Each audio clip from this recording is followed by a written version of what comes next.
केंद्र सरकारच्या E20 म्हणजेच 20% इथेनॉल मिश्रित पेट्रोल इंधन धोरणाविरोधात मंगळवारी नागपुरात युवक काँग्रेस आणि NSUIच्या कार्यकर्त्यांनी तीव्र आंदोलन केले. केंद्रीय रस्ते वाहतूक व महामार्ग मंत्री नितीन गडकरी यांच्या निवासस्थानाकडे मोर्चा काढण्यात आला होता.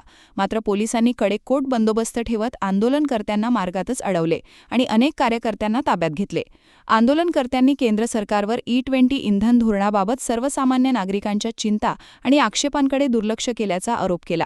इथेनॉल मिश्रित इंधनाचा वाहनांवर, सर्वसामान्य ग्राहकांवर तसेच अर्थव्यवस्थेवर होणाऱ्या परिणामांचा पुन्हा सखोल अभ्यास करून या धोरणाचा फेरविचार करावा अशी मागणी त्यांनी केली.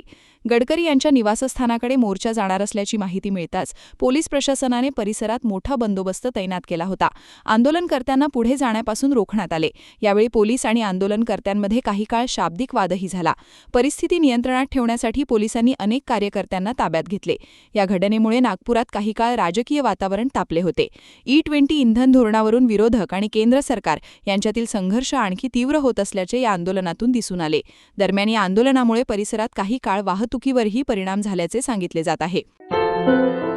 क्या हुआ बहू? माँ, पाइल्स की बहुत तकलीफ हो रही है। तो तुम गुदरोग सर्जन के पास क्यों नहीं गई? देखो, जैसे हार्ट के लिए हार्ट स्पेशलिस्ट, ब्रेन के लिए ब्रेन स्पेशलिस्ट, तो पाइल्स के लिए पाइल्स स्पेशलिस्ट क्यों नहीं? स्त्री हो या पुरुष, टॉयलेट में तकलीफ केवल पाइल्स ही नहीं और भी कई प्रकार के गुदरोग तथा कैंसर भी हो सकता है।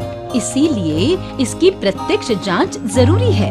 ठीक है माँ, पर जांच के लिए हम जाएंगे कहाँ? वही काले आयुर्वेदिक पाइल्स हॉस्पिटल में। लेकिन माँ, प्रेगनेंसी में पाइल्स की दवाइयाँ? प्रेगनेंसी में आयुर्वेदिक दवाइयाँ सुरक्षित होती है।